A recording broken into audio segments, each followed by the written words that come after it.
Alhamdulillahirabbil alamin. Wassalatu wassalamu ala asrofi anbiya'i wal mursalin wa ala alihi wa sahbihi ajma'in. Yang saya hormati dosen pemangku mata kuliah Akuntansi Keuangan Menengah 2, Ibu Nur Fadila Ahmad Hasibuan MAK, dan yang saya banggakan teman-teman sekalian. Baiklah, di sini kami dari kelompok 5 yang beranggotakan saya sendiri Rasmita Tiara, Afifah Aulia Khairunisa, Dea Amelia, Nur Aini, Desri Aprianti Lombu, Ahmad Fani Andara, Khairul Rahman, dan Agung Syahputra akan mempresentasikan hasil diskusi kami yang berjudul Sekuritas Dilusian dan Laba Bersaham. Sekuritas dilutif merupakan surat berharga yang dapat dikonversikan menjadi saham biasa. Sehingga pada saat dikonversikan menjadi saham biasa, maka akan dapat mempengaruhi jumlah saham yang beredar dan berdampak pada penurunan nilai laba per saham atau terdilusi. Yang termasuk ke dalam sekuritas dilutif ialah opsi penawaran utang, konversi, dan lain-lainnya. Konversasi berbasis saham.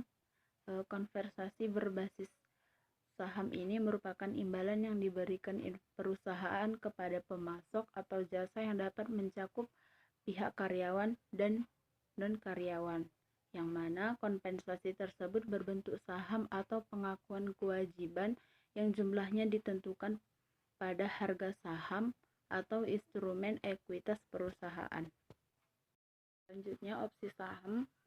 Opsi saham ini merupakan kontrak yang diterbitkan investor untuk dijual kepada investor lainnya, di mana kontrak tersebut memberikan hak bagi penerimanya untuk menjual atau membeli saham perusahaan yang menjadi dasar perdagangan opsi tersebut dalam jumlah dan harga yang telah ditetapkan sebelumnya tertentu, serta berlaku dalam periode tertentu. Dan waran saham ini merupakan opsi yang diberikan oleh perusahaan kepada pemilik waran untuk membeli saham dengan harga tertentu dalam waktu tertentu. Assalamualaikum warahmatullahi wabarakatuh. Nama saya Dea Amelia. Saya akan menjelaskan tentang utang konversi. Utang konversi merupakan instrumen campuran yang memiliki komponen utang dan juga komponen ekuitas. Bentuk-bentuk utang konversi: 1. Utang konversi dengan fitur konversi sebagian. 2. Utang konversi dengan fitur konversi seluruhnya. 3. Utang konversi dengan fitur konversi wajib seluruhnya. Saham preferen konversi, yaitu sekuritas saham utama yang mana pemilik saham preferen dapat mengonversi menjadi saham biasa dalam jumlah yang telah ditentukan sebelumnya. Karakteristik saham preferen: 1. Saham preferen kumulatif. 2. Saham preferen partisipasi. 3. Saham preferen konvertibel. 4. Saham preferen yang dapat ditarik. 5. Saham preferen yang dapat ditebus. Selanjutnya, kompensasi saham, atau lebih dikenal dengan ESOP, Employee Stock Option Program, yaitu karyawan inti diberikan pilihan untuk membeli saham perusahaan pada harga yang telah ditentukan selama periode waktu tertentu. Pengukuran kompensasi berbasis saham diakui sebesar nilai wajar instrumen ekuitas yang bersangkutan. Yang dapat dihitung sebagai jasa karyawan adalah sebesar jumlah netonya, yaitu nilai wajar setelah dikurangi dengan jumlah yang harus dibayar oleh karyawan pada saat instrumen ekuitas tersebut diberikan. Ada beberapa jenis kompensasi saham. Yang pertama, transaksi dengan karyawan. Di sini lebih memperhatikan tanggal pemberian, yaitu pada saat kedua pihak menyetujui pembayaran saham. Dalam hal ini, karyawan diberi kesempatan dalam suatu periode yang pendek untuk mengikuti program yang tidak lebih dari 31 hari setelah harga beli ditetapkan. Harga beli didasarkan hanya pada harga pasar saham pada tanggal pembelian, dan karyawan boleh membatalkan partisipasinya sebelum tanggal pembelian serta memperoleh kembali pembayaran yang telah dilakukannya. Nah, yang kedua, transaksi non-karyawan. Memilih nilai yang lebih terukur secara andal, yaitu nilai wajar barang atau jasa atau nilai wajar instrumen ekuitas yang diterbitkan. Apabila perusahaan menerbitkan instrumen ekuitas sebagai kompensasi atas perolehan barang atau jasa dari pihak non-karyawan, maka transaksi kompensasi tersebut harus diperlakukan berdasarkan pilihan nilai mana yang lebih terukur secara andal, yaitu nilai wajar barang atau jasa atau nilai wajar instrumen ekuitas yang diterbitkan. Yang ketiga, transaksi berbasis saham yang diselesaikan dengan menggunakan kas. Apabila perusahaan memiliki transaksi dengan pembayaran berbasis saham yang mana penyelesaiannya dari transaksi ini diselesaikan dengan kas, maka entitas harus mengukur barang atau jasa yang diperoleh dan liabilitas yang timbul sebesar nilai wajar liabilitasnya. Entitas harus mengukur kembali nilai wajar liabilitas pada setiap akhir periode pelaporan dan pada tanggal penyelesaian sampai dengan liabilitas tersebut diselesaikan. Setiap perubahan nilai wajar diakui dengan laporan laba rugi periode tersebut. Nah, yang terakhir, transaksi berbasis saham yang memberikan pilihan dalam penyelesaiannya, yaitu memberikan pilihan kepada entitas atau pihak lawan transaksi untuk menyelesaikan transaksi apakah akan diselesaikan dengan kas atau dengan penerbitan instrumen ekuitas sebagai transaksinya. Jika pihak lawan yang memiliki hak tersebut, maka entitas harus menyediakan instrumen keuangan majemuk atau komponen yang diselesaikan dengan kas dan komponen yang diselesaikan dengan instrumen ekuitas. Laba per saham. Laba per saham merupakan informasi mengenai berapa jumlah laba yang dapat didistribusikan kepada pemegang saham biasa per lembarnya. Nilai LPS akan sangat tergantung pada jumlah laba dan jumlah lembar saham yang beredar. Sedangkan pada perusahaan yang memiliki struktur modal yang kompleks, maka harus menyajikan informasi mengenai LPS di Lucian. Perhitungan LPS dasar untuk perusahaan dengan struktur modal sederhana. LPS dasar dihitung dengan membagi laba atau rugi bersih yang tersedia bagi pemegang saham biasa atau laba bersih residual dengan jumlah rata-rata tertimbang saham biasa yang beredar dalam satu periode.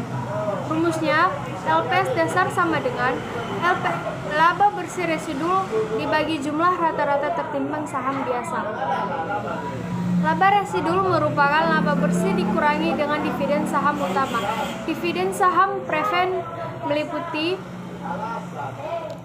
yang pertama, jumlah dividen dari saham preferen bukan kumulatif yang diumumkan bagi periode yang bersangkutan.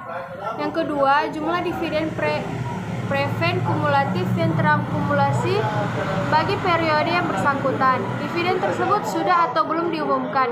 Jumlah dividen saham utama kumulatif untuk periode bersangkutan tidak mencakup dividen saham preferen kumulatif periode lalu meskipun dividen tersebut diumumkan atau dibayar dalam periode kini. Jumlah rata-rata tertimbang saham biasa yang beredar diperoleh dengan mengalihkan jumlah saham yang beredar selama jangka waktu tertentu dengan faktor pembobot waktu. Faktor pembobot waktu adalah jumlah hari beredarnya sekelompok saham dibandingkan dengan jumlah hari dalam suatu periode. Saham biasa dianggap sebagai saham beredar ketika yang pertama, saham biasa yang diterbitkan melalui penjualan dengan kas diperhitungkan saat kas sudah bisa diterima atau when cash is receivable. Yang kedua, saham biasa yang diterbitkan atas reinvestasi sukarela dari dividen saham biasa atau saham utama diperhitungkan sejak tanggal pembayaran dividen. Yang ketiga, saham biasa yang diterbitkan sebagai hasil dari konversi instrumen utang atau misalnya obligasi konversi diperhitungkan sejak tanggal utang tidak lagi berbunga atau the debt interest is accruing. Yang keempat, saham biasa yang diterbitkan sebagai pengganti bunga atau pokok bagi instrumen keuangan lain diperhitungkan sejak tanggal utang tidak lagi berbunga atau the debt interest is accruing. Yang keempat, saham biasa yang diterbitkan dalam rangka penyelesaian utang atau settlement Perusahaan diperhitungkan sejak tanggal penyelesaian tersebut. Yang kelima, saham biasa yang diterbitkan sebagai pembayaran atas perolehan aset bukan kas diperhitungkan sejak tanggal perolehan tersebut diakui. Dan saham biasa yang diterbitkan sebagai pembayaran atas jasa kepada perusahaan diperhitungkan sejak jasa yang bersangkutan diterima perusahaan. Contohnya, kapitalisasi laba atau dividen saham dan kapitalisasi agio saham yang dikenal sebagai penerbitan saham bonus. Yang kedua, unsur bonus dalam penerbitan saham lainnya. Yang ketiga, pemecahan saham atau stock split dan penggabungan saham atau consolidation of stock atau reverse of stock split. Jumlah rata-rata tertimbang saham beredar atau kasus dividen saham dan pemecahan saham. Yang pertama, dividen saham dan pemecahan saham dianggap telah beredar sejak awal tahun, sehingga diperlukan penyesuaian atas transaksi saham sebelumnya. Yang kedua, dividen saham atau pemecahan saham yang terjadi setelah akhir tahun tetapi sebelum perusahaan menerbitkan laporan keuangan. Tetap dilakukan penyesuaian pada tahun tersebut dan tahun sebelumnya jika ada informasi pembandingan. Penyesuaian laba atau setelah pajak. Dividen dari efek berpotensi saham biasa yang bersifat dilutif. Yang kedua, bunga dari efek berpotensi saham biasa yang dilutif yang diakui pada periode bersangkutan 1/T. Perubahan pendapatan atau beban dari konversi efek berpotensi saham biasa yang sifatnya dilutif.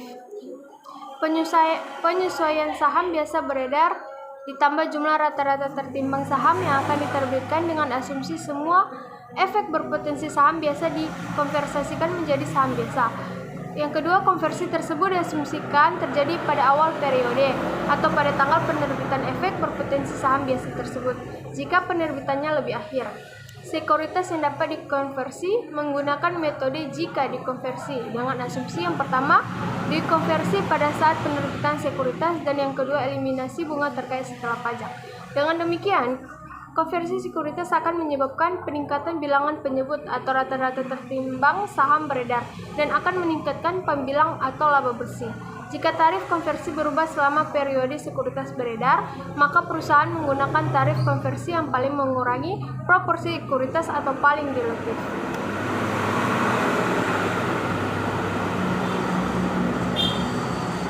Sekuritas yang dapat dikonversi, contohnya tahun 2013, PT ABC memiliki laba bersih 50 juta dengan rata-rata tertimbang jumlah saham beredar 1 juta lembar. Perusahaan juga memiliki dua obligasi A dan B yang dapat dikonversi beredar. Obligasi A berjumlah 200 lembar dengan total nilai 60 juta dan memiliki bunga 8%. Obligasi diterbitkan pada awal tahun dan dapat dikonversi menjadi 200.000 lembar saham. Obligasi B berjumlah 100 lembar dengan total nilai 40 juta dan memiliki bunga 7%. Obligasi diterbitkan pada 1 September dan dapat dikonversi menjadi 90.000 lembar saham. Beban bunga tahun 2013 yang dapat didistribusikan ke komponen liabilitas obligasi A sebesar 5 juta dan obligasi B sebesar 3 juta. Tarif pajak efektif adalah 25%. Penyesuaian laba bersih adalah 50 juta ditambah penyesuaian beban bunga setelah pajak obligasi A 5 juta dikali 1 min dikali 25 sama dengan 3.750.000. Obligasi B 3 juta dikali 4 per 12 dikali 1 min kali 25 sama dengan 750.000. Penyesuaian laba bersih adalah 54.500.000 rupiah. Penyesuaian rata-rata tertimbang saham beredar. Rata-rata tertimbang saham beredar ditambah saham yang diasumsikan akan diterbitkan sama dengan 1 juta. Obligasi A atau awal tahun 200.000. Obligasi B tanggal penerbitan 1 September sama dengan 4 per 12 dibagi 90.000 sama dengan 30.000. Jadi penyesuaian laba bersih adalah 1.230.000. Penyesuaian rata-rata tertimbang saham beredar. Rata-rata tertimbang saham beredar 1 juta ditambah saham yang diasumsikan akan diterbitkan. Obligasi A atau awal tahun 200.000. Obligasi B tanggal penerbitan 1 September sama dengan 4 4/12 90.000 sama dengan 30.000. Penyesuaian laba bersih 1.230.000. Jadi laba per saham, laba bersih tahun berjalan 50 juta, LPS dasar atau 50 juta dibagi 1 juta yaitu 50 rupiah. LPS terdilusi atau 54,5 juta dibagi 1,23 juta sama dengan 44,31 rupiah.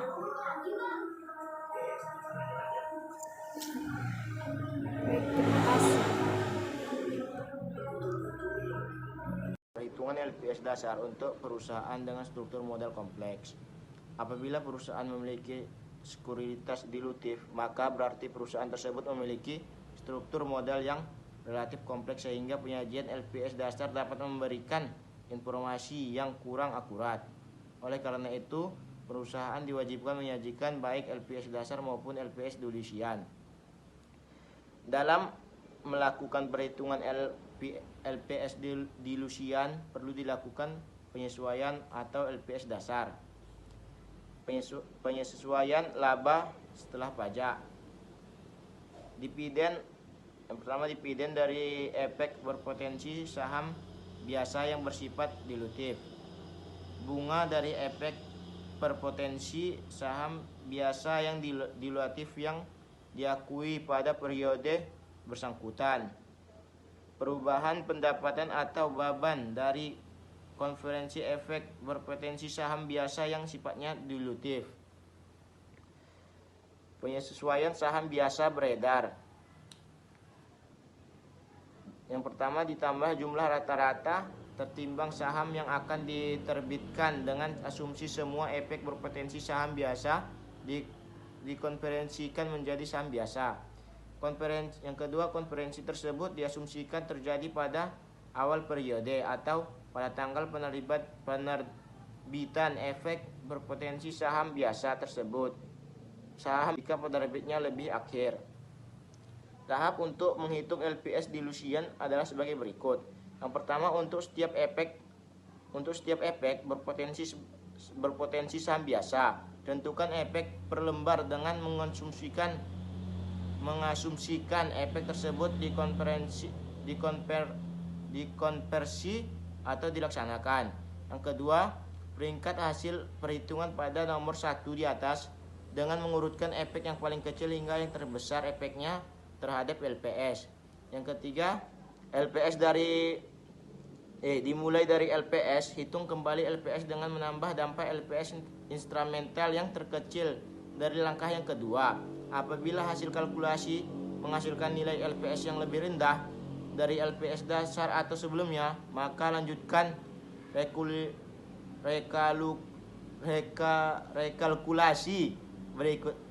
rekalkulasi berikutnya untuk efek terkecil selanjutnya hingga semua efek yang dimiliki diperhitungkan dalam LPS dilusian. Apabila terdapat efek yang memberikan dampak instrumental yang meningkatkan nilai LPS, maka efek tersebut tidak diperhitungkan dalam LPS dilusian. Assalamualaikum warahmatullahi wabarakatuh. Di sini saya akan menjelaskan penyajian dan pengungkapan.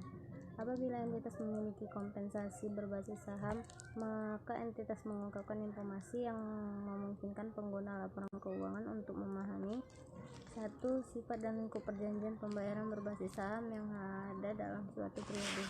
2. Nilai wajar barang atau jasa yang diterima atau nilai wajar instrumen ekuitas yang diberikan dalam suatu periode yang telah ditentukan. 3.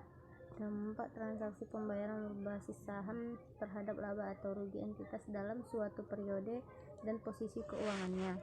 Sedangkan berkaitan dengan penyajian dan pengungkapan laba per saham atau LPS, maka perusahaan harus menyajikan LPS dasar dan LPS dilusian pada laporan laba rugi untuk seluruh periode yang disajikan. Penyajian LPS dasar dan dilusian harus tetap dilakukan meskipun jumlahnya negatif karena perusahaan menderita rugi atau rugi per saham. Perusahaan harus mengungkapkan hal-hal berikut ini. 1. Jumlah laba atau rugi yang dipakai sebagai pembilang dalam perhitungan LPS dasar dan dilusian dan rekonsiliasinya dengan laba atau rugi untuk periode yang bersangkutan. 2. Jumlah rata-rata tertimbang saham beredar yang dipakai sebagai penyebut dalam perhitungan LPS dasar dan dilusian, dan rekonsiliasi penyebut-penyebut satu dengan yang lain. Bismillahirrahmanirrahim. Assalamualaikum warahmatullahi wabarakatuh. Nama saya Nusa Putra akan menjelaskan analis laporan keuangan. Laba per saham merupakan rasio yang mencerminkan seberapa jumlah laba dapat diatribusikan kepada pemegang saham biasa per lembarnya. Semakin besar laba per saham menunjukkan semakin besar juga laba yang akan didapatkan oleh pemegang saham biasa untuk setiap lembar sahamnya. Dalam menganalisis nilai LPS, pembaca laporan keuangan harus memperhatikan paling tidak dua hal, yaitu kualitas LPS dan tren dari LPS. Berikut penjelasan dari dua aspek tersebut. Kualitas LPS, laba per saham akan sangat tergantung pada jumlah laba yang dihasilkan oleh perusahaan. Kualitas laba per saham yang tinggi menunjukkan bahwa angka tersebut secara benar merepresentasikan berapa laba per tahun yang diperoleh perusahaan sebenarnya. Pemilihan metode akuntansi yang agresif akan menurunkan kualitas laba per saham sehingga angka laba per saham tidak dapat mencerminkan kondisi ekonomis perusahaan yang dapat menjadi misleading bagi investor. Laba yang dilaporkan mungkin lebih rendah dari yang seharusnya. Kalau dari tren LPS atau tren laba per saham, apabila perusahaan memiliki laba per saham yang tumbuh dan trennya menunjukkan arah yang meningkat secara konsisten, maka perusahaan tersebut memiliki kinerja yang baik. Sekian, terima kasih. Assalamualaikum warahmatullahi wabarakatuh. Sekian presentasi dari kelompok kami. Semoga bermanfaat. Lebih dan kurangnya kami mohon maaf. Wassalamualaikum warahmatullahi wabarakatuh.